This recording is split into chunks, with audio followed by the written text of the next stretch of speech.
आपल्यासोबत रामटेकचे खासदार कृपाल तुमाने आहेत। कृपालजी, महायुतीचा जागा वाटप केव्हापर्यंत होईल आणि महाराष्ट्रात कोणता पक्ष किती जागा लढवेल? कारण शिवसेनेच्या मागच्या वेळेला 18 खासदार होते, यंदा सर्वांना उत्सुकता आहे शिवसेना किती जागांवर लढणार आहे? असं आहे की ह्या संदर्भामध्ये आम्हाला विश्वास आहे की फेब्रुवारी महिन्याच्या शेवटपर्यंत याच्यावरती निर्णय होऊन जाईल। आदरणीय मुख्यमंत्री शिंदे साहेब, आदरणीय उपमुख्यमंत्री देवेंद्रजी फडणवीस साहेब आणि आदरणीय अजितदादा पवार साहेब हे तिघही जण बसून ह्या लवकरात लवकर या महिन्यामध्ये निर्णय होईल अशी आम्हाला सर्वांना अपेक्षा आहे आणि लवकरात लवकर व्हावं हे प्रत्येकाची इच्छासुद्धा आहे। पण शिवसेना महायुतीमध्ये काय किती जागा लढवेल, काय मागणी शिवसेनेकडून करण्यात येत आहे? जे सिटिंग खासदार आहे त्यांच्याबद्दल पक्षाचा काय निर्णय आहे? नाही, मागणी तर आमची तशी ज्या आम्ही मागच्या वेळेला 22 जागा लढलो त्या 22 जागांची मागणी आहे, पण तो अंतिम निर्णय जो आहे तो आदरणीय शिंदेसाहेब, आदरणीय देवेंद्रजी फडणवीस साहेब आणि आदरणीय अजितदादाच घेणार आहे। परंतु आम्हाला आमचे मुख्यमंत्री आदरणीय शिंदे साहेबांनी सांगितलेलं आहे 13ही खासदारांना की तुम्ही तयारीला लागा।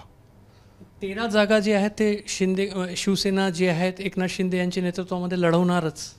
शिंदे साहेबांनी आम्हाला सांगितलेलं आहे की तुम्ही आपल्या निवडणुकीच्या कामाला लागा, आम्ही त्या हिशोबाने कामाला लागलेलो आहोत।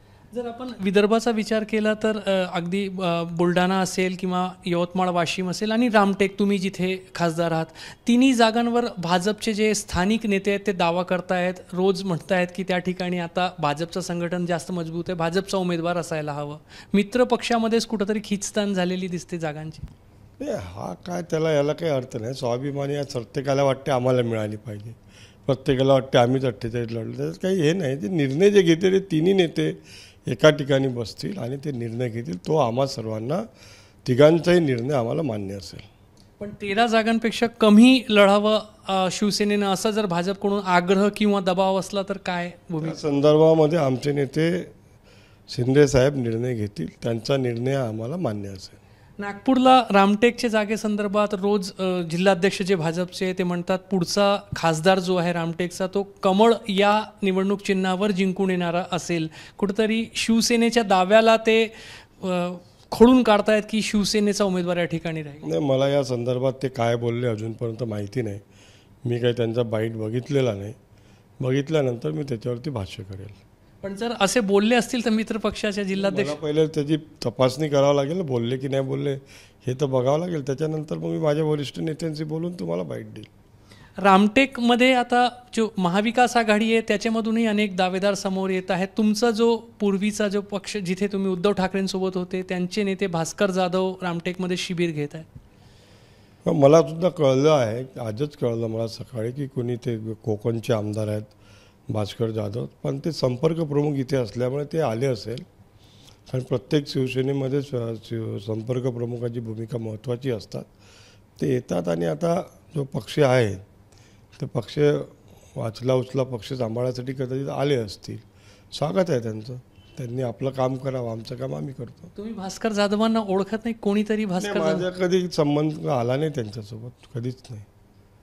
पक्षात आहे एवढं माहिती आहे, पण ते कोण आहे काय आहे मी त्यांना म्हणजे माझा 1 to 1 कधी भेटलो नाही आहे किंवा असं हे नाही आहे संपर्काने। ते कोकणामध्ये, आपण विदर्भामध्ये ते एक टोक आहे, हे दुसरं टोक, आणि याच्यापुढे ते कधी इकडे संपर्क प्रमुख किंवा कोणत्याच सहसंपर्क प्रमुखासारख्या पदावर आम्ही असताना नव्हते, त्यामुळे आमचा संपर्क त्यांच्यासोबत कधीही आलेला नाही।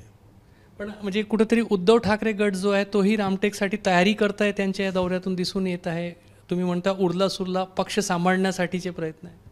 नाही, करावं ना, त्यांनी प्रयत्न करावा, त्यांनी आपला उमेदवार द्यावा, आम्ही स्वागत करू त्यांच्या उमेदवारासुद्धा। आम्ही तर म्हणतो की त्यांनी लढवावी सीट, जो लढेल आम्ही त्यांच्या विरुद्ध लढायचं काम आमचं आहे। जोही माझ्या समोर येईल त्याच्या विरोधामध्ये मी लढील, एवढं पक्का।